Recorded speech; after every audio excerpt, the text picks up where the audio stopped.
All right, ladies and gentlemen, welcome to the CAB, your podcast, the show that allows you to come in your own unique way. I am your host, Clyde Anderson, and today I have Serena Jackson on, as she will come in her own unique way. The show is brought to you by Visionary Minds, Public Relations, and Media. If you have any media consultations or inquiries, you can please contact Tammy Reese at visionarymindny@gmail.com, and she would gladly get in contact with you. Today we have Serena Jackson on as we spotlight her and what she do for the community of Syracuse. Uh, Serena Jackson, welcome to the Thank show. you. Thank you so much. Hello, everybody. As Clyde said, I am Serena K. Jackson, and I am born and raised in Syracuse. I've left and come back and left and come back again, but Syracuse is my home, and many people know my face from all of the avenues that I kind of venture in and venture through. Yes, So that's so me, that's you. me in so a let nutshell. so let's talk a little bit about your background. You know, living in Syracuse. Like, how was like some of your upbringing towards you being an adult? Okay. So I am the oldest of six siblings. I because my parents were young, I am a product of young parents. So a lot of my influence and um raising has come from my grandparents also, who had a very heavy hand in bringing me up. I've come through the Syracuse City School District, graduated from Corcoran, and I'm a member of Tucker Missionary Baptist Church, where I've been there um, for all of my life. And for those that really, really know me, and now everybody else will know me, I also used to go to Gospel Temple because, as I mentioned, my grandmothers had a heavy hand in raising me. So one of my grandmothers went to Tucker, one of my grandmothers went to Gospel Temple. So I, in my early years, have both. So I'm kind of like Baptist Kojic. Um, I guess that's the new saying. I never heard of yeah, that. Baptist Kojic. And I guess I lean more to the Baptist side because my rhythm isn't as Kojic-y as the rest. But nonetheless, both places, both um, entities and backgrounds help build who I am and what I do in my, I'll say, my professional life. I've worked over 15 years in human service with the bulk of it. I worked with individuals with disabilities. I started as working in their workshops in their job settings to running homes, to running day programs, to writing goals, to being a regional trainer, and then I was a New York State trainer. Um, Short stint as a director of residential. Then I moved and was a regional director in Ohio for a little bit, still within the field, and moved back home. And I am still in the human service field, but now I work with the aging population. Okay, okay, amazing. So all right, go a little bit back. Okay. You said you a little bit church. Um, you said you grew up in Gospel Temple. That's Pastor Lord, right? When you was there, right? It was sales when I was Oh, there. oh, I, I, Yeah, it was a long time I, ago. I wouldn't. I'm a little oldish. I would not know. All I know since because I was in Syracuse for like 15 years, and like all I knew then, I think it was Reverend Lord. That's all I Yeah, knew. Yeah, yeah. That's yeah. yeah. That, so So I I was don't. there with sales before Loic was in a position he was in. So yeah, Reverend Sills was a pastor when I was going to both spots. Okay, okay. I know you said some of your career journey in human services. Um, it's like most of the stuff it sounds like something I do currently, Mhm. because I am like I work for the state. I am a rehabilitation specialist. Something like that you did, like writing goals, Mhm. plans. How was it? Yep, QIDP. So Yes, correct. You have to have a bachelor's for yes, that now. Well, yeah. yes. Uh, Yeah, so I yeah, I got in the field. I had already had my bachelor's, and I was it was called a voc specialist when I started work writing goals for those that were in a workshop for them to succeed. And then as I moved over into residential, I'm not sure how the credentialing and everything all that happened, but um to write goals, or to, I should say, you can write them, but for them to be signed and qualified, you have to be a QIDP, and a bachelor degree is what qualifies you to be that person. So it's, what is it? Qualified intellectual disability professional. I believe that's what the acronym is. And it qualifies you to be able to sign off on goals. So did that, had extensive training within my first company I was at for 8 years. We got some pretty good training on how to write goals, smart goals. And as you're writing goals, you just learn the tricks of the trade, and you learn how to write goals that are not dead end goals. Um, you learn how to write goals that will show and actually capture the growth in someone, and you want to write goals that set them up for success. So if you know somebody cannot walk, you're not going to write a goal to have them walk 50 feet. right. Absolutely. Make it make sense. Like, You know, you got to be smart about the goals, and I can absolutely say that, coming behind some people and having to write goals and update goals, you see some goals and you're like, "Oh, yeah, that. okay. Yep." Yeah.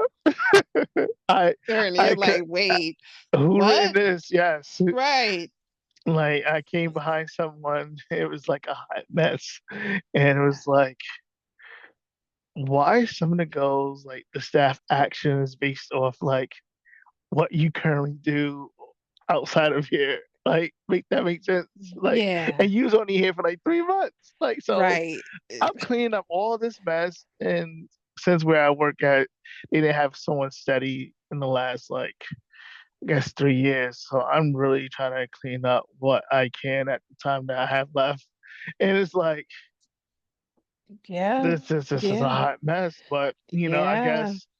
I guess my supervisor had enough faith in me because she vouched for me to get transferred down there, Nice. and my other supervisors up, upstate at the time. So I'm like, I really vouched for me to do this and be in position to like run the show. And then the house I'm work at is like very different, I would say. I like it. I like the environment. Like I could thrive in a chaotic environment. Just leave me be, and I could just do everything by myself. But if I need questions to answer, I know how to like maneuver and reach out to people because I think that's what I do best. I think I work better when the pressure is on than like there's no real pressure and I can fall all the way back. But when it's like under pressure, when it's time is ticking, you need stuff done. For some weird reason, I feel like I thrive better in those situations, and I guess taking that house at that time was like, all right, let's see what Clyde can really do. Mhm. I think it's really the life of a human service worker, especially in working with the developmentally disabled sector, where you Correct. just, chaos is where you thrive because Yes. it's so reactive. Like, you cannot go in there, and that's one of the things that I learned early on in my career, because I'm someone, as much as I go with the flow, when it's related to my work and everything, I have to have a plan. And, even in normal life, things have to make sense for me so that it'll click. And first getting in the field, it was hard. It was hard for a few reasons. Just being in the field and just learning it. Like I've been exposed to it. My aunt worked in the field before, for all of her life, and her individuals, she would bring them to some of the family gatherings and stuff. So I've always been immersed and I've gone to work with her, but actually working in the field and trying to navigate what can I do, what can I do, until you actually learn that our guys are people too, and those that don't know it and don't work in a field, they see their disability as something and not looking at it. It's just an ability that they have. And if they crack a joke at you, they gonna laugh, just like if you crack a joke at them, you're gonna laugh. But when you first get in it, you are so terrified because QA puts the fear of God in you, like, oh, that could be abuse. And you're like, but I just chuckled. So, getting in it, certainly nervous. And then the other part, going back to what we were just saying, is because learning that it's a reactive field is hard to navigate through. And like I almost quit. My aunt, she said to me, I went to her office one day and I'm just like, I just don't understand, because I had to write some goals and they told me, because the auditors came, and it was, okay, we had to write the goals this way. Okay, fine. So all the way that I wrote the goals, I had to change it to how they wanted them written. All right, no problem. Wrote the goals how they supposed to been written. They made it through a year. Another auditor came and said, basically the way that I wrote them before was right. And it was just one of those things that I'm like, I don't get it. Like, I'm ready to go. My aunt, she straight up was like, listen, either you're gonna do it or you're not. I was like, oh, she's like, either you're going to do it or you're not. And you got to learn that within this field, it's always moving, it's always going. And if you can't keep up, then don't do it.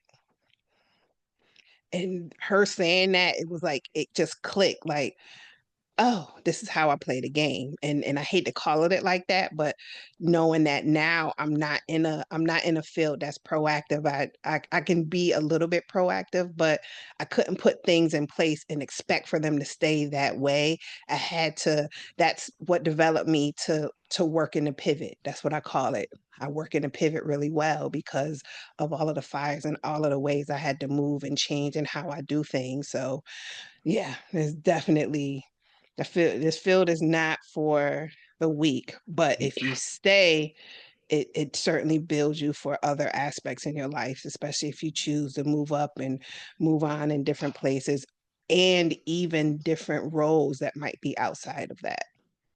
Yeah, I'm totally agree with you 100%. Not because I'm in the field or I'm currently doing what I'm doing. Like there were several times, like I've been in this field particularly 6 years, and there's a couple of times I was about to quit. There was a time where I think the TTL was like, "Clyde, you're not gonna make it past your traineeship." I'm like, while she was giving me a 2 hour lecture, pipe bomb, whatever she was giving me, and I'm like, all right, bet, bet. So like, I guess she retired the year after. I'm like, I went to her office like the day of her retirement, like, yo, I'm still here, like Yeah. XYZ, and then she was like, I bet you can't be a D3. I'm like, who said anything about me being a D3? Like, who's creating this stuff for you? Like, you're gone. You did your years. Retire. Enjoy retirement. Yeah. Right. Sit on the beach on an island, enjoying your island of relevancy. so Right. so Right. I'm and like you know, and then I decided to go to school during the pandemic, get my bachelor's degree, not knowing what I was getting my bachelor. Oh, I knew what I wanted my bachelor's degree in, but I didn't know what God had for me like for it. So doing that, and then after I got my degree, like 6 months later, became a DA1. So now I'm in leadership. Now I'm a supervisor, and then like 6 months after that, after my traineeship, I'm still in my traineeship, I get a promotion to be my current position, and that current position got me leaving upstate to be in New York City and run this house where a person has so much stroke to where they got contact with the commissioner. Like, what is this? Why you put me in this position, guy? Like, and like me and that person, great, but very rewarded. And it's like I did like the reason how I feel like I am in this position is because yes, one, I have a degree, and two, um, I've written stuff down that my bishop asked me in like 2017 or 2018, and thus one of the stuff was like have the flexibility to work in a 9 to 5 job or 8 to 4:30, and to do what I like. And I fell in love with the job a little bit more this year because I have the flexibility, Mhm. and I enjoy like what I do. I find it like very rewarding. I feel that like um if I can help the individuals I'm serving to be the best that they can be, and not to use their quota, putting people first. Um, I'm blessed, So Mhm. it's like you said, it's this position is very, you gotta be on your toes. They Mhm. want stuff now. You got to do what you got to do. Give them what they want so they can leave you alone. So, I, so I ran my homes very different. We had our boundaries and our rules, and and that's one of the things. But you learn it. You learn it. I burnt out. I did it 15 years.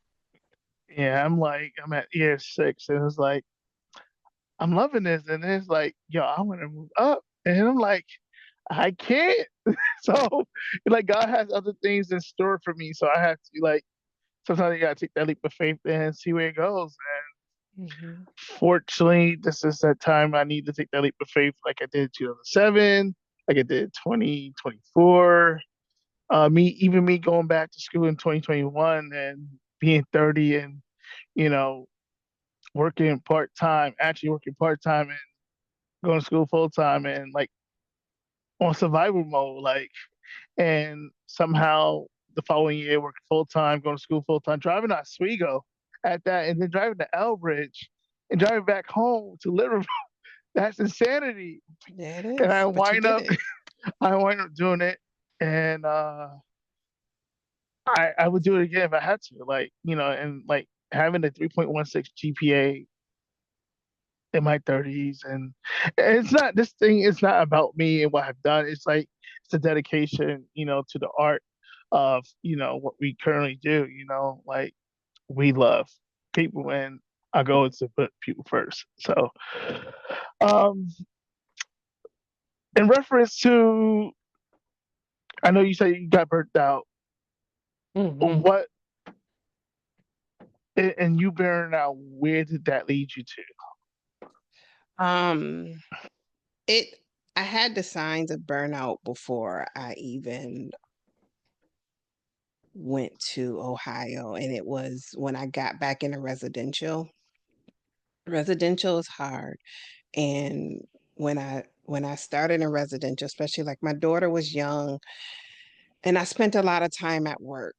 I spent a lot of time missing, some of her performances at school, and she had to be a latchkey kid because guess what? I had to run the house because I had to take care of my home. It's been nights where I've had to leave her sleeping because I had to go because one of my individuals decided to fake a heart incident. And we all knew it, but because it was heart, and being in the emergency room overnight and just constantly being on call 24 hours, where, even if it was to the point that even when I wasn't on call, I still heard a phone ringing. And it was just the load in my first company that I was at.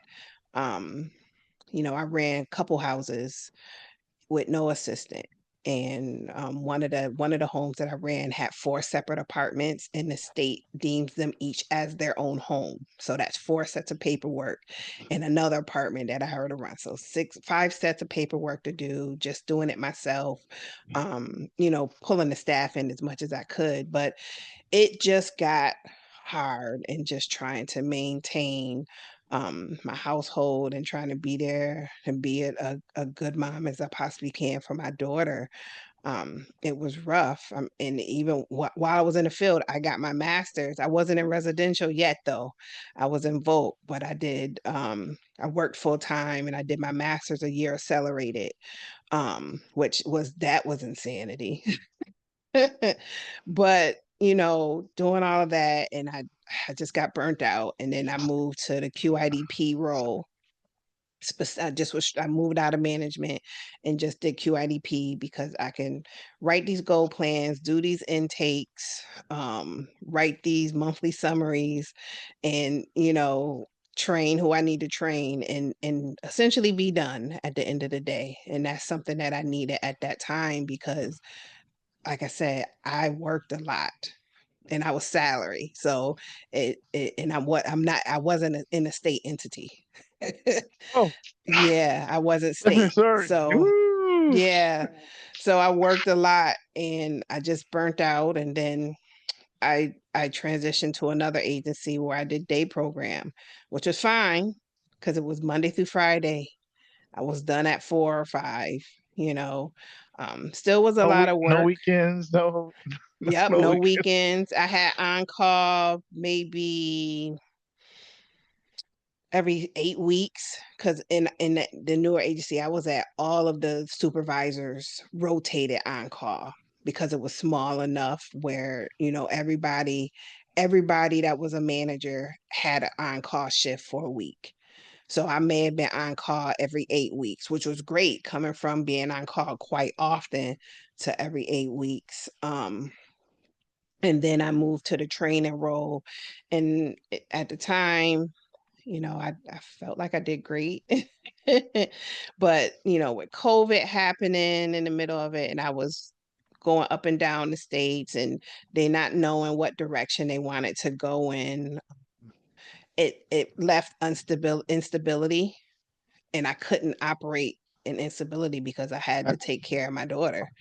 And I knew the one place that was always going to be stable was going back to residential. And, of course, went back, and it was everything that I remembered it to be, putting out the fires. So, that's where all of that burnout came from. I think if I was able to stay in the training role, um, I probably still would be in the actual field. And you get older, I I'm a supervisor, I'm hands-on. I'm not gonna let my staff struggle and me. I've gotten back injuries, I had a shoulder surgery, got hurt off an individual having a behavior, having to restrain them, individual moving before they were ready, trying to keep them safe. So it was like I I couldn't keep putting myself in that position because I'm not as young as I used to be. And it's not where my heart was because I was absolutely burnt out. I did my job and did it well. And if I had to go back to it, I could still do it. But yeah, the burnout is totally real. So, um, after the burnout, where'd that leave you to? Going to interfaith, or did So you? I'm sorry. I was in Ohio and things just didn't work out. And I moved back and I did a small stint at the Alzheimer's Association. And then from there, that led me to InterFaith Works Okay, to I'm the assistant director of volunteer programs in the Center for Healthy Aging. So we work to combat isolation and loneliness in our seniors, all right, our aging beautiful. population, I should say. So it's still human service. It's just I'm just on the other side of it where everything isn't on fire. Right. So can you like share a memorable experience from your work in the aging population? My work in the aging population, so my work now, um, all of it is pretty is becoming memorable. I've been in it in 2 years now, and getting in Congratulations. it. Thank you, and being in it. I wouldn't say that it's just one experience, but the experience of working with our seniors. And one of the programs that I oversee is a senior companion program. And just getting to know all of our companions and seeing their heart and what they want to do and how they want to help, and as well as them getting help, is definitely like, wow, like this is our why. This is why we do it. We're helping other people who are lonely, who they don't have family to come see them, um and we have other people who can get around, and just being companion to someone else and seeing how it is helping them too. Like, we had one of our companions, who worked she started working, because for that program she gets a very small stipend. And after a month she called us and said, I was finally able to buy a dishwasher. That was one of the things God. that she had wanted for a long time, because she has a hard time in just doing what she does every day. We were, able to give her a little stipend, and just seeing how it's impacting our volunteers' lives and our clients' lives makes the whole thing memorable, the whole experience. And even within our facilities, one of my other programs, we go into the facilities with groups and, just individual people who want to volunteer to do the same thing, to provide companionship. And, there's a story of one of the residents who didn't like anybody. He was resistant to the whole thing. And now he's been with his visitor for 2 years. Mm. So it's things like that. And in this job has certainly opened me up to different things, different entities. When I first started, I got selected for our overall AmeriCorps. We do like a AmeriCorps convening every year, Mhm. and they asked me to be on their panel. Like, oh, okay. I was only a few months in. Right. I've spoken in front of some of the Common Council and some of the other areas surrounding Syracuse. I've been a panelist on a respite council. I'm actually speaking the end of the month on the Alzheimer's, Association. their their conference that they're having. I'm a panelist on that. And in June, I'm going to New Orleans at the Point of Light, which is a national conference for volunteers, where I was selected to present there. So, Wow, this job, congratulations. thank you. Thank you. This job has certainly opened me up to a lot of things. And, you know, you you never understand, or you don't realize how much people think of you or see in you. Me, I just do my job and, do what I'm supposed to do. And I'm always, I'll say shocked for lack of a better term, but when people see things in me that I'm like, it's just regular. I'm just doing what I'm supposed to do, or what I'm led to do. Right. Hey, so I know we talked about like some uh memorable experiences. How about what are some of your challenges that you face in your role and how did you overcome them?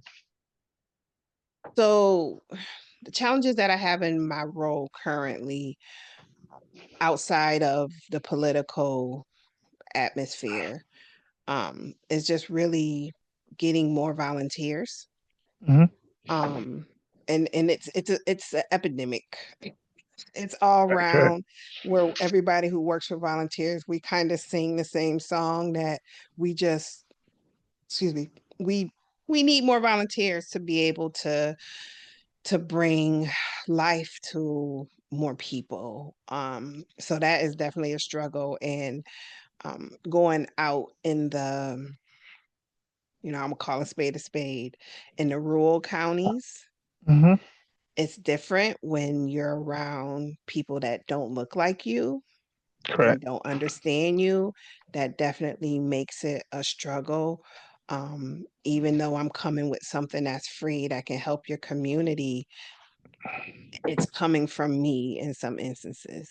And that's some of the things that I've experienced firsthand. And you hear about it, you know about it, but when you experience it firsthand, every time you experience it, it's like it's new all over again. Like, oh my gosh, like really? It's that serious? So I'm sorry, um it broke up a little bit, but what did you say? I'm sorry. oh, I don't know where I left off, but I know you were saying it's coming from you, um, in reference to you being in a rural area. oh, okay. So, oh, you didn't get none of that? All of that was good stuff. So,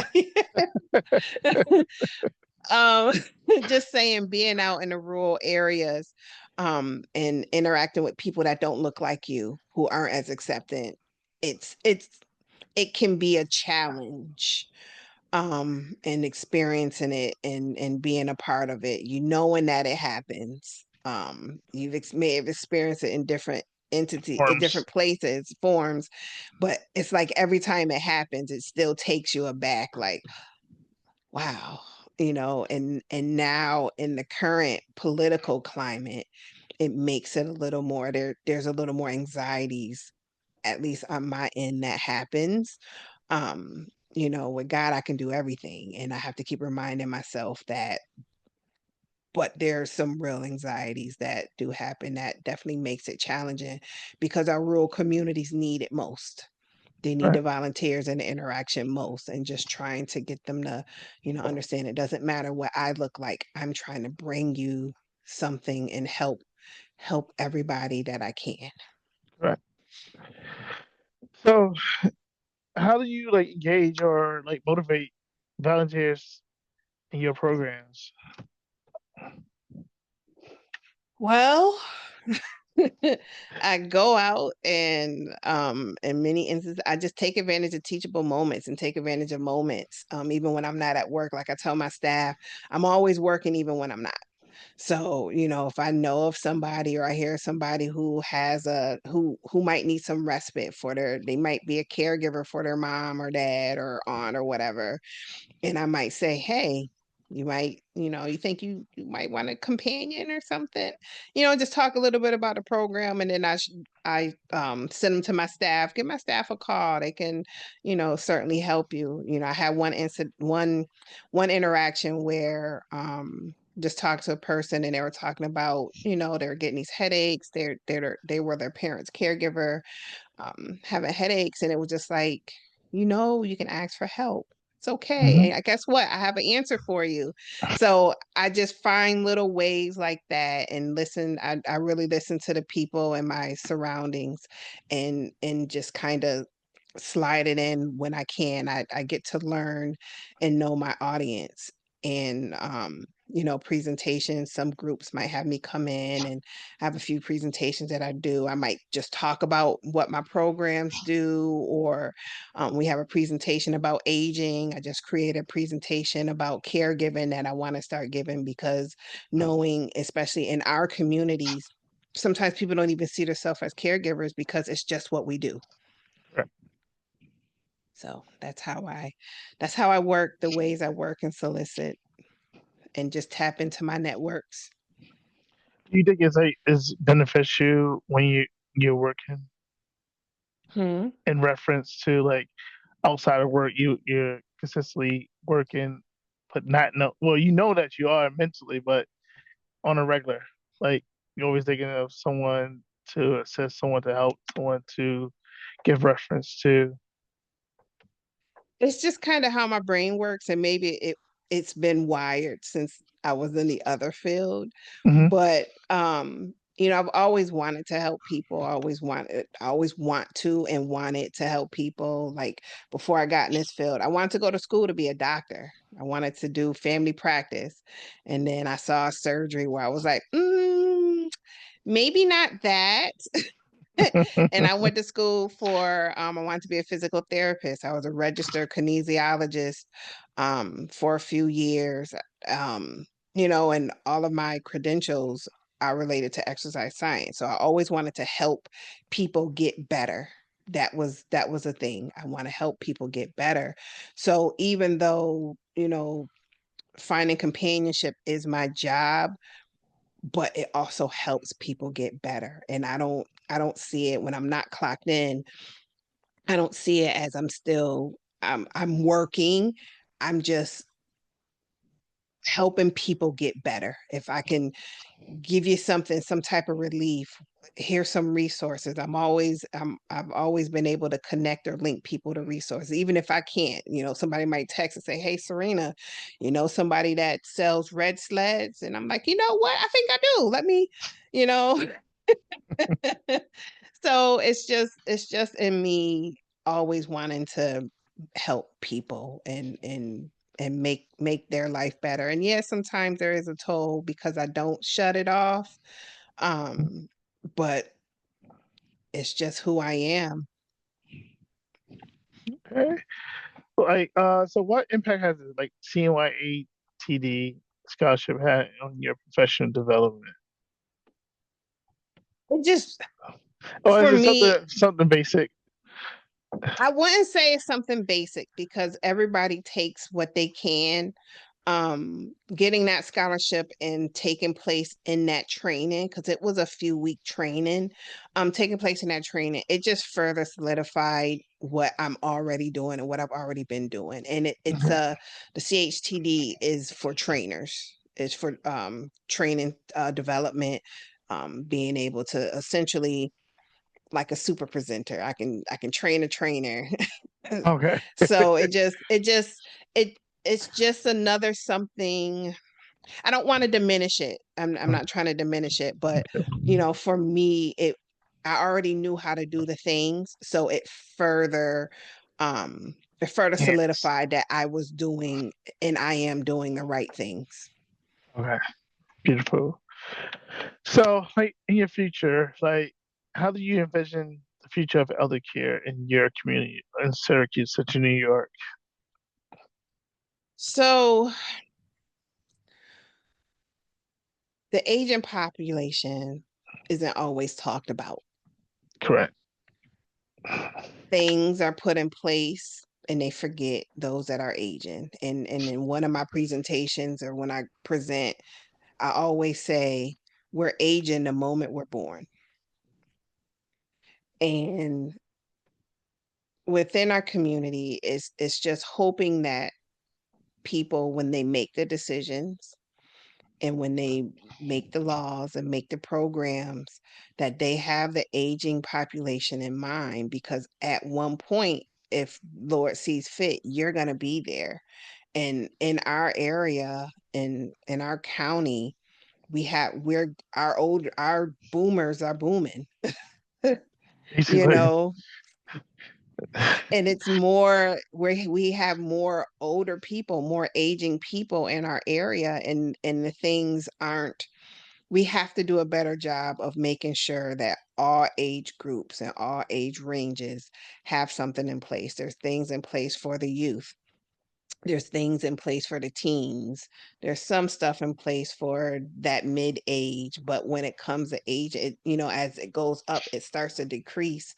So just really, really hoping and talking and continuing to have the conversation, because if you're not in it, you don't think about it. And I can use myself as an example.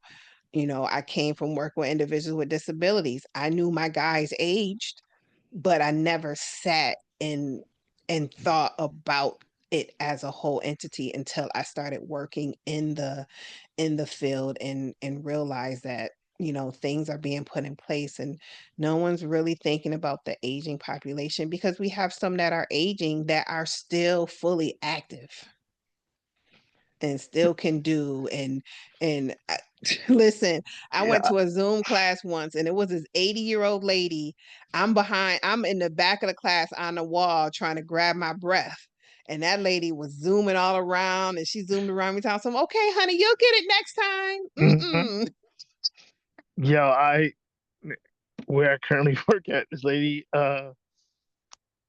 is in her,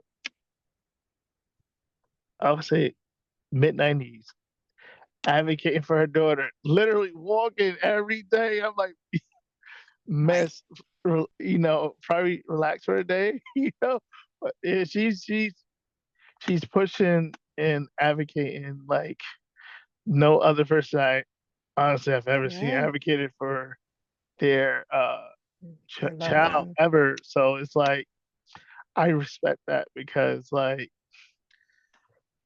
I don't know, I Yeah. need her energy. Yeah. Like Yeah. I see a lot of them. I do the same thing. Like, here I am. I'm fighting just to get up out of the bed and move. And yet you've already walked 5 miles and it's only exactly 6:30 a.m. that part. Like seriously, that's what she. Yeah, that's what she does. I'm like, yo, how do you do this? Like, Yeah. give Yeah. me the secret sauce. Please, please. My grandfather, he used to be one of those people out at the mall walking first thing in the morning. And every now and then he would stop when Sam's Club was there. He would do his walk, I think he did like 4 or 5 miles. I might be over in it, but he was in his 70s. And before I left work, I would wake up and come outside and I got bananas and orange juice on my doorstep because grandpa went to Sam's and it's wee early in the morning. So it's definitely, like people need to just start, people that have a position or are in power and, are input that can make things, just start thinking about the aging population that are still active. Everybody that's older ain't just sitting on the couch. Right. And it might mean like some might not even be ready to, they might have retired because I see that a lot too. You have people that retire because they worked all their life, they retired for a few years and they're bored and they still have their skills, but just because things have sped up a little bit or more, electronic, like put some classes in place to help to teach them. And guess what? You might have another very good employee for the Right. next 6, 7 years, however. Ain't lying about that. Um, not like what advice would you as a person give to someone who is looking to make a difference in their community in general? That's like one of the final questions like I have. Okay. So one of the things, and what actually two things, and growing up, my grandmother's, you know, if you hold, and I hold these things to heart. It's a few sayings. One of them is, and it's in the Bible. You gotta love them, but you ain't really gotta like them. As long as you love them, you Right. care about them. But it's okay if you aren't too fond of them. Of course. But we have to love. And you know, treating people the way that we want to be treated. I, that's one of the things that I definitely live my life on. I'll model to you and how I treat you, how I want to be treated back.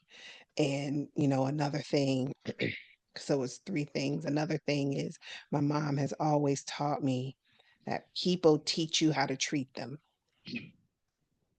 If you hold those things and those sayings and you keep reflecting and thinking on it, it helps you get through a little bit. It ain't gonna help all the things because there's gonna be some things that are gonna be tender to your heart and that are gonna, affect you. But if you just think about those things in whatever order, or one might help you more than the other, that's really the best advice that I can give anyone, because everybody, and knowing that we have to lead with grace. Everybody has a bad day, Of everybody has a course. bad moment, and we have to give grace, we have to be wise, but we certainly have to look at the other aspect. Someone may walk in the office or walk in the building and they are teed off, but we don't know what just happened before they got in, and working to de-escalate it and give that little bit of grace to figure it out. Now, if they keep doing the stuff, that's something different. But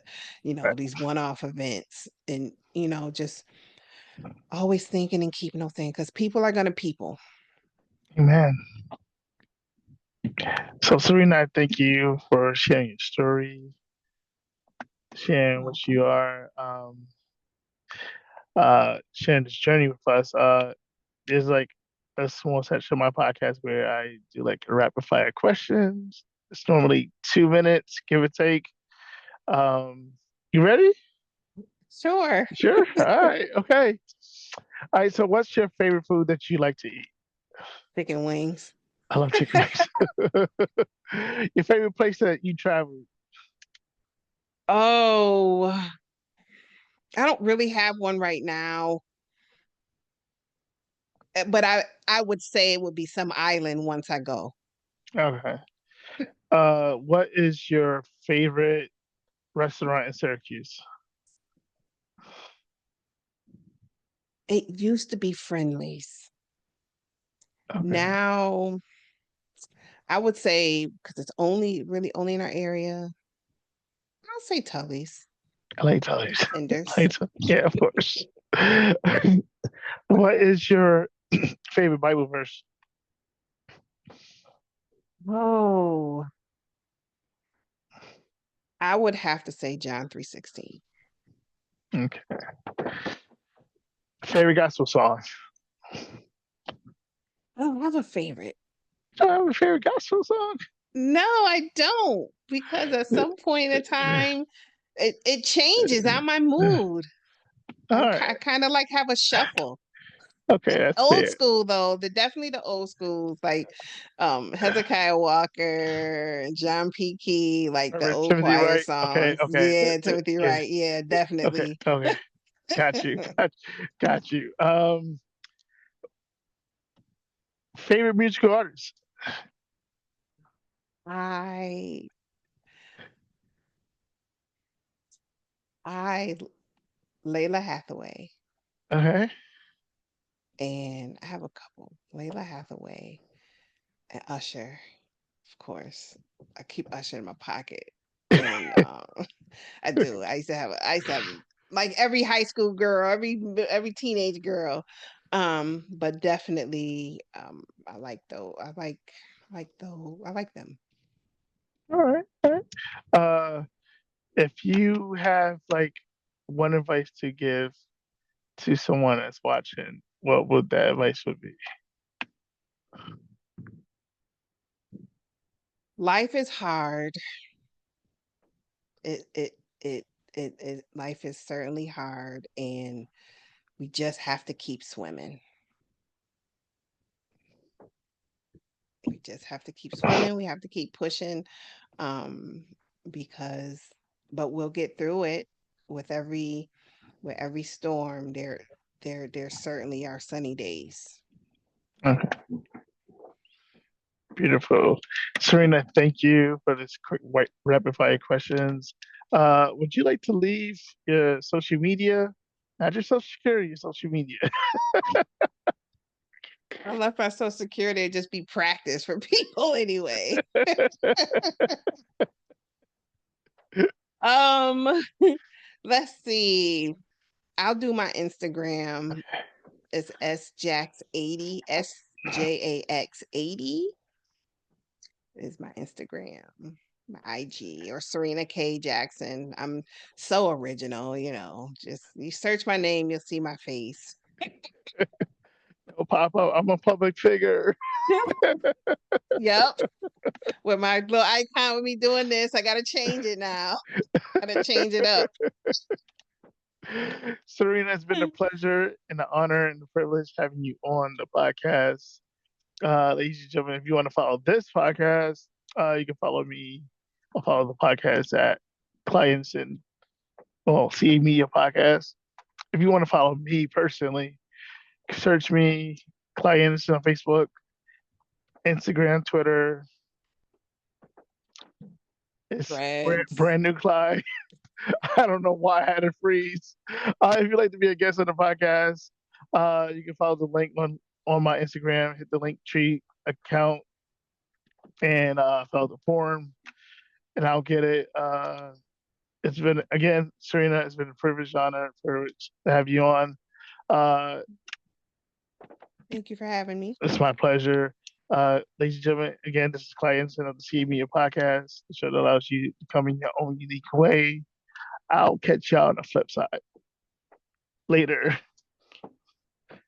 Bye. All right.